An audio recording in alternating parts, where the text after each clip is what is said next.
What is up, my buttery biscuits? So today I am looking extra busted. I feel like for the past few videos I've been wearing some makeup, but at least some powder, but today it's like, no. I'm not even in the mood. Tomorrow I am going to Vegas. Actually, when you guys will be watching this, I'll be in Vegas. So, I just don't feel like putting on any makeup right now. So you guys have to deal with my busted old potato face. I'm just not, I don't know. I'm so lazy right now. I have so much work to do. But I wanted to talk about this and get this filmed before I go to Vegas, which I will hopefully, I'm not gonna promise, but hopefully vlog. I tend to say that every time I go to Vegas, and then when I go there, I am literally just drunk the whole time and forget to and just live in the moment. So I'm hoping to, though, because I feel like, look, it's literally just me and my friend Cynthia, who you guys have seen on my lives before. We have such a blast. And I think it would be really fun for y'all to, you know, be there with us. But let's see if I remember. Anyways, let me not ramble because I do have a lot to talk about. As you guys can tell by the title of this video, I listened to the whole entire almost 2-hour-long podcast of Shane Dawson and Trisha, as well as Trisha'S manager Jordan, which like low-key I don't even know why he was like there. I don't know. Anyways, but I listened to that whole entire thing and I made notes. I wrote down every little piece of notes so that way you guys don't have to listen to the whole entire thing because it is so long. So I've mentioned all of the main things basically having to do with the series, and I'm gonna lay that all out for you guys so that way you guys don't have to watch the whole entire podcast or listen to the whole entire podcast because it is long. And to be honest, okay, I'm not even being shady. I swear, God is my witness, I'm not being shady. I told you guys this before, I used to like Trisha, I used to like her videos, I found her entertaining, but for some reason, I got a headache listening to her. Like, I know I talk fast, and y'all know I talk fast, but especially when I'm excited or mad, then I talk really fast. But with her, I'm like, literally, this is what I feel like it sounds like. I'm like, whoa, like, I swear I started getting a headache. I was like, oh my gosh, but let me just listen to the whole thing so that way I can make this video and we can all have a discussion about it. But damn, it's hard to listen to her. I'm really not trying to be shady, but it is really hard to listen to her because woo, she can talk fast. Anyway, so if you guys are new here, make sure you guys hit the subscribe button, turn on your post notifications so that way you guys get notified when I upload a new video. Make sure you guys give this video a big thumbs up if you like it. I would really appreciate that. And let's go ahead and jump into the drama. Okay, you guys, so I made notes basically in the order of the podcast because what I did was while I listening, I was like, oh, okay, this is something cool to talk about. So everything is going to go in order of the podcast, so it may jump back and forth because they jump back and forth. And that way you guys know the order of the podcast. I mean, it's just a conversation, you know? Anyways, the first thing that I want to talk about is, I guess, Trisha Paytas was asking if it's okay for him to make fun of his eating disorder, and he said, absolutely, I'm a walking eating disorder. And this is something that I wanted to mention on because me personally, coming from somebody that like has flaws, I don't have an eating disorder, or I mean, like, I overeat, but I don't feel like I have an eating disorder. But obviously I have a lot of flaws, and I do consider that to obviously be a flaw and something that he is actually aware of and has been diagnosed with, and it's something that he makes fun of because he likes making light of the situation. And this is one thing that I have always encouraged everyone to do. One of the whole reasons why I started FBF, if y'all know me from FBF, the whole reason why I started was to empower and to take flaws and, like, you know, make fun of them, have fun with it, and just, I don't know, empower, you know? And I feel like through comedy, through laughing, it really lightens the situation, especially like in my family. My nana has a lot of health issues and she has arthritis, and she like literally always makes fun of her hand, and we make fun of it. And I know to a lot of people that sounds really harsh and hurtful, and a lot of people just don't get it, but to us, life is way too short to be taking these things so seriously. So I feel like the more that you can laugh at, and this is why I'm so sad living in this this era that we're living in, because it's becoming such sensitive times that everything is off limits to joke about or talk about, because laughter is soon going to be fading away. Comedy is going to be soon fading away. Like, say for example, if I had my nana on my channel and she makes fun of her arthritis, and I made fun of her arthritis just being on camera, y'all would come for me like crazy, like, how dare you be so offensive? And I'm like, whoa, whoa, whoa, that's like our, you know, that's our rapport. Is that the right word? That's how we are, you know? But everyone else, it would be just so, I would be canceled for sure. And it's just kind of like, come on guys, life is too short. Make fun of the things that you know, can't change in the moment, or they're your flaws. Make fun of it, have a good time, laugh, you know?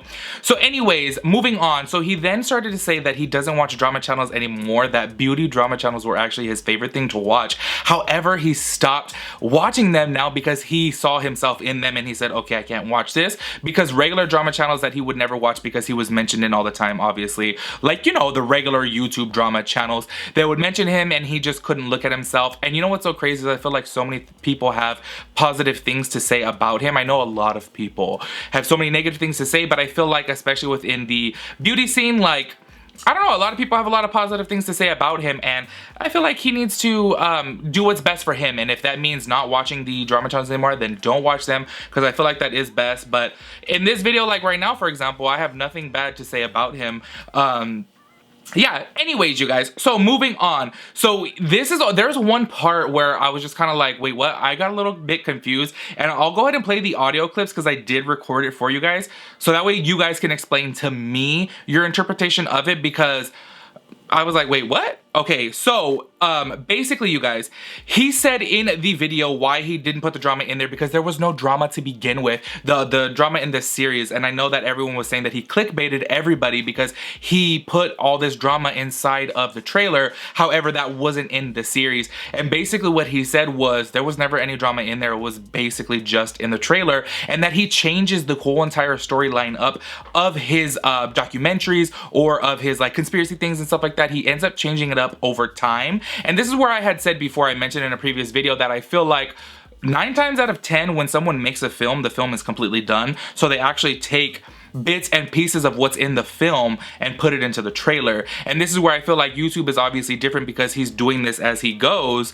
and he obviously wants to get people like, you know, leading up to it. But I feel like maybe he shouldn't have made that trailer. You know, people would have watched regardless, but everyone wanted to know. This is the part that I'm telling you guys that I was confused about, because I'll go ahead and play the audio clips. So he said in the beginning of this conversation with Trisha'S that he edited and made 9 or 10 parts. And then at the end of the video, he says, I don't know why everyone got mad saying, what's up with the 9 parts? Where'd the 9 parts go? I never said 9 parts. And I was like, literally within that podcast, he said, I edited and had ready 9 to 10 parts. And then at the very end, he goes and he says, I don't know where everyone was getting 9 to 10 parts from, maybe because that was like the beginning or something. But it's like, you literally just said right there in the very beginning, you had 9 to 10 parts. So I know a lot of people online were like, what's up? Why was this cut short? What happened with it? You said 9 parts. That was one of the whole big drama things online. Like, you're letting us down by not including the drama and by making this not 9 parts like you said.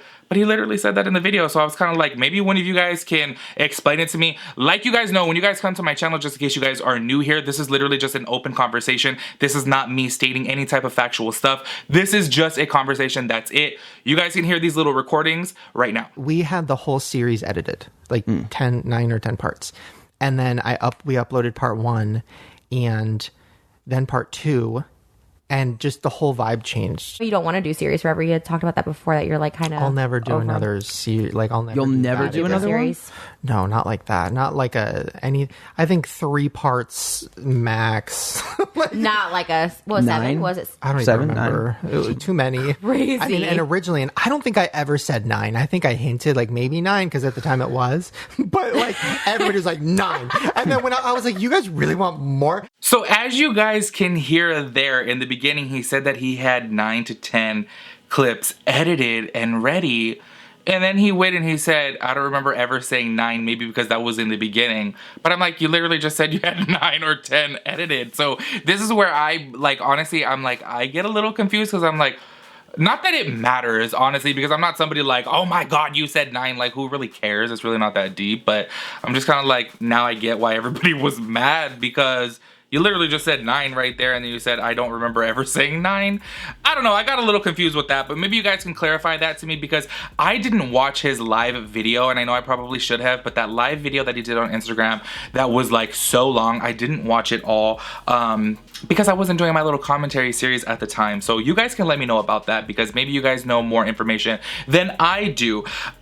So basically, moving on from there, in a way he did, by the way, in a way he did, I would say, say almost kind of admit to clickbaiting everybody in a trailer, but straight up, you guys, I'm not even trying to defend him. It's not like I'm friends with him. It's not like I'm trying to be on his good side, nothing like that.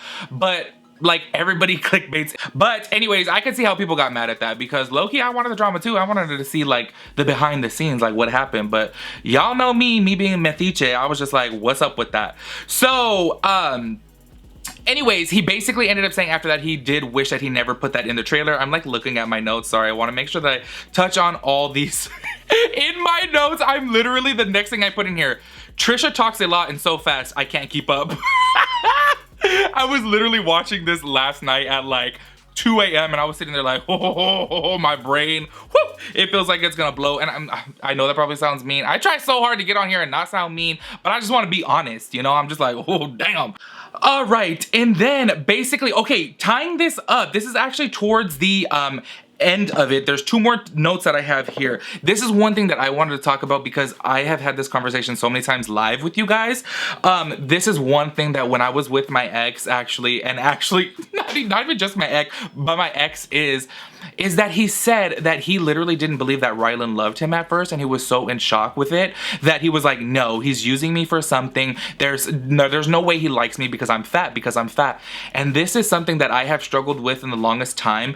And honestly, you guys, when I was with my ex, my most recent ex, obviously, this is for the first time that I actually felt loved and I actually felt desired and wanted. And I'm like, low-key, he's a little bit of a chubby chaser, but it made me feel so good about my body. And I wanted to bring this up to you guys because what do you guys feel like it takes to make you believe that somebody is actually in love with you, that somebody actually loves your body? Because somebody like me, I'm actually right now sitting over 75 pounds overweight. I'm literally considered morbidly obese, and I want to know what your guys' take on that is. Like, what do you feel like it takes for somebody to make you believe, or within yourself, what do you think it takes for you to believe yourself that that person loves you, that that person's into you? Because I don't know, I was like, wow, you could really see that Rylan really does love him, and he knows that now. And I felt that way about my ex, but now I want to know moving forward in the future, was it just my ex, or now am I comfortable in my skin? Am I comfortable in my body? Because this is one thing that I struggled with.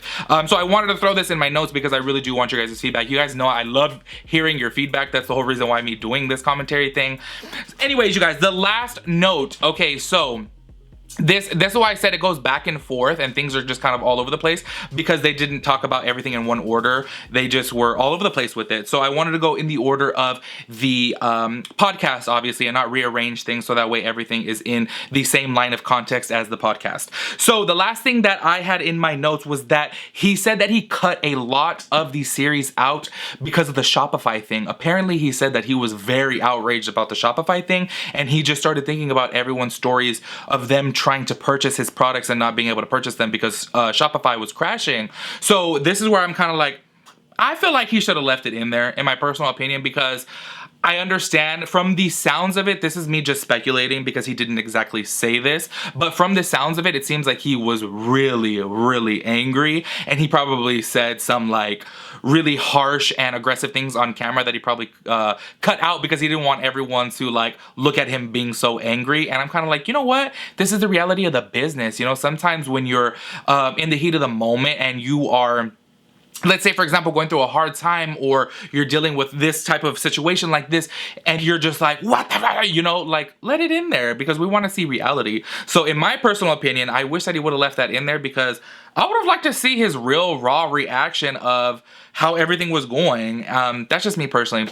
I don't know. Anyways, you guys, that is all my notes on the Trisha'S and Shane Dawson podcast. That way you guys don't have to watch it all, but obviously, go ahead and listen to it all if you would like to. Let me know what you guys think about the 9 to 10 parts. Maybe you guys can clarify that for me, because that was one part that I was confused by, because I was like, it kind of sounds like you're lying a little bit here. You literally just said you had 9 to 10 parts edited, and then you said you don't remember anything about 9 to 10 parts.